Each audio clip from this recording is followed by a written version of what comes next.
My name is Erwin Bersenis, and this is the Fire Case Report for Heart of Atlanta Motel Inc. versus the United States.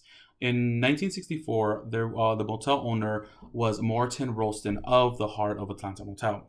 This was around a 216-room hotel, and 75% of their guests were transient. Their location sat between two interstate highways, the 75 and 85.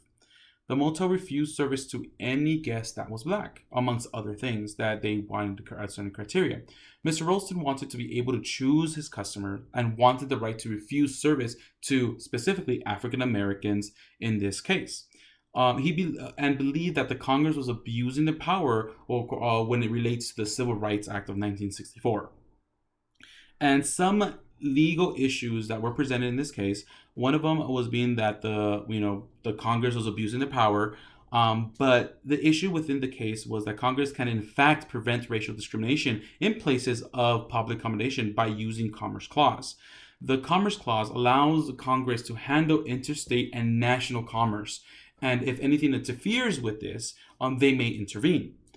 This also fell under discrimination based on the Civil Rights Act of 1964, specifically Title II, which prevented him from refusing accommodations for the protected class, which is anyone with like certain categories that fell under the Civil Rights Act, with race, ethnicity, sexual orientation, and so on and so forth. The court ruled against Morton Ralston. They decided that the commerce of power was appropriate due to the Civil Rights Act of 1964, which prevented racial discrimination. And since 75% of the guests were transient, he was located between two interstate highways, and he advertised the hotel as such in in media. The court decided that Morton's decision to not provide a service to the African American community, he was interfering with interstate commerce. So if let's say, for example, yourself or myself goes over interstate and we have no place to locate to stay, especially for myself because I'm Latino, then that prevents interstate commerce, and I could be left without no security, no roof over my head. Even goes to other locations for in this case was a hotel, but also involves food and beverage area such as restaurants, and therefore they had to put a stop to it.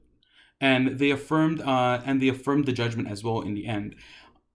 And when it comes to if I agree to with the outcome or not, currently I do.